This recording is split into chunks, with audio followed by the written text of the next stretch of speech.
Hello, this is Chef Siddiq with you on NS Weekly English News. At least 5 Rohingyas were seriously injured in an attack by Buddhist extremists backed by local police in the city of Ratidong on Friday morning. Arkan News Agency reported that the security forces and Buddhist extremists stormed a Muslim village with dawn prayers and arrested 7 of them without giving any reason for the arrest. Local residents resisted police and Buddhists, preventing them from being arrested and managed to save 5 while authorities left with 3 of Rohingyas. According to the agency's correspondent, he heard the sound of heavy gunfire after dawn prayers and later discovered more than 5 victims, some of them in critical conditions, including women. Police and Buddhist extremists raided the Muslim village again before Jummah Friday prayers and arrested a 50-year-old man, while most men fled for fear of harm, Rohingya sources said. In the past few days, the town of Ratidong have been tense, with a Rohingya man and 2 of his sons murdered in mysterious circumstances. Local police have been blamed. Several Muslims have been arrested, surrounded by a village, curfews, and Muslims have been banned from selling, buying or shopping in their local markets. OIC Secretary General Dr. Yusuf bin Ahmad Al Uthaymeen on Friday visited a refugee camp where Rohingyas are being held in southeast Bangladesh and promised to seek a lasting solution to their plight. Cox's Bazar is one of those places where tens of thousands of Rohingyas have fled for decades following a military campaign was launched upon them. Late last year in the neighboring state of Arakan border, amid allegations on Myanmar security forces of killing, extrajudicial arrest, rape and harassment, Uthaymeen told reporters that the Organization of Islamic Cooperation is working to find a lasting solution to Rohingya refugee crisis and pledged to continue its campaign until a decision is reached to the end. Al Uthaymeen arrived at the Rohingya camp on Friday, accompanied by the Bangladesh officials. During his 90-minute visit, he heard from around 70 Rohingya people who reported horrific reports of abuses and attacks by security forces in Arakan state. The Secretary General of Organization of Islamic Cooperation, OIC, expressed regret and sorrow after hearing the accounts of torture and rape of Rohingya women, told the press. The government and regional sources said suspected insurgents had killed at least 6 members of Buddhist minority in western Myanmar amid escalating violence in the troubled state of Rakhine. The officer of Myanmar's leader Aung San Suu Kyi said security forces has found the bodies of 3 men and 3 women with gunshot wounds and various bodily cuts in Mayo Mountains range near Mongdo town. They said in a statement that extremists were responsible for killing of the 6 individuals in the village of Mayo region. A resident said security forces opened fire on the villagers armed with sticks around the village of Ko Non Yar on Friday. 4 non-Muslim villagers were lost in the area last week and the bodies of 3 Muslims were found mutilated on Monday. Myanmar on Sunday rejected allegations of crimes against humanity and ethnic cleansing during a crackdown against Rohingya Muslims last year, accusing the United Nations of making exaggerated claims in its report on the issue. Rohingya militias killed 9 border guards in October, sparking a response in which the army was accused of raping Rohingya women, shooting villagers on sight and burning down homes, sending an estimated 75,000 people fleeing to Bangladesh.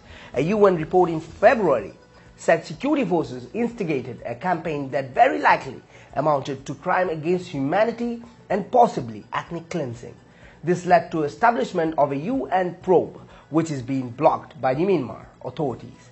The country's own 13-member investigation team, led by former head of military intelligence and now Vice President Min Chui, has been dismissed by the human rights monitors as lacking independence to produce a credible report. Speaking to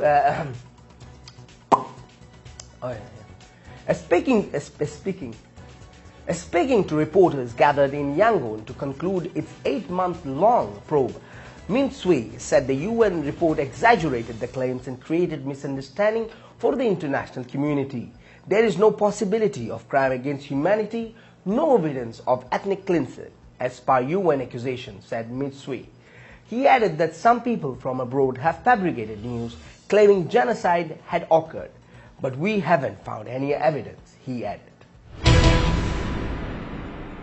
The European Rohingya Council, ERC, unequivocally rejects finding of the Mondo Investigation Commission on the well-documented human rights abuses committed during Myanmar's armed force clearance operations against Rohingya civilians in northern Mongdo township of Arakan state.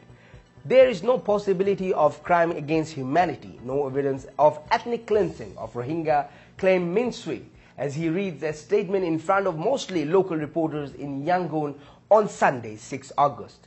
The 13-member commission established by President Tin Shaw in December 2016 concluded its 8-month probe on the background situation that led to its violent attacks on 3 border guard police outposts on October 9, 2016. Preceding as the chair of the commission is Vice President Min Sui, a former military regime chief of military security affairs who is known for to be fiercely loyal to former dictator Senior General Tan Shui, and for infamous crackdown of 2007 Saffron Revolution and the overseeing of non-defunct notorious border security force Nasaka in northern Arakan state. The press conference attended by all 13 members of commission came up with whitewash mechanism and absurdly exculpate the armed force as atrocious crimes against humanity. A propaganda-style photo exhibition highlighting the investigative field trips key finding was on display at the perimeter of the conference room. The Commission's juvenile virtual display included text box with cross marks the Commission found no evidence of ethnic cleansing. The Commission found no evidence of crimes against humanity. The Commission found no evidence of genocide.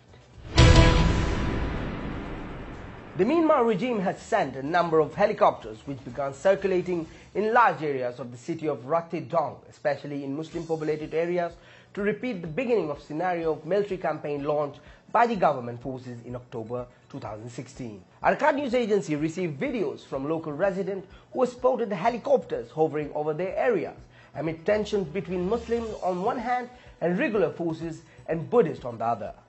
Local Muslims expressed concern that the authorities would carry out attacks against them in an incident reminiscent of the beginning of a military campaign launched against the Rohingya in Mongdo, October 2016, which claimed thousands of lives, a score of women were harassed and raped, and hundreds of buildings burned deliberately. It is worth noting that the city of Rathai Dong is witnessing these days strong tensions between Muslims and Buddhists. At least 5 Muslims were killed by Buddhists, and the city is besieged by the authorities. Thanks for watching these shows. They hope to see you very soon with more news.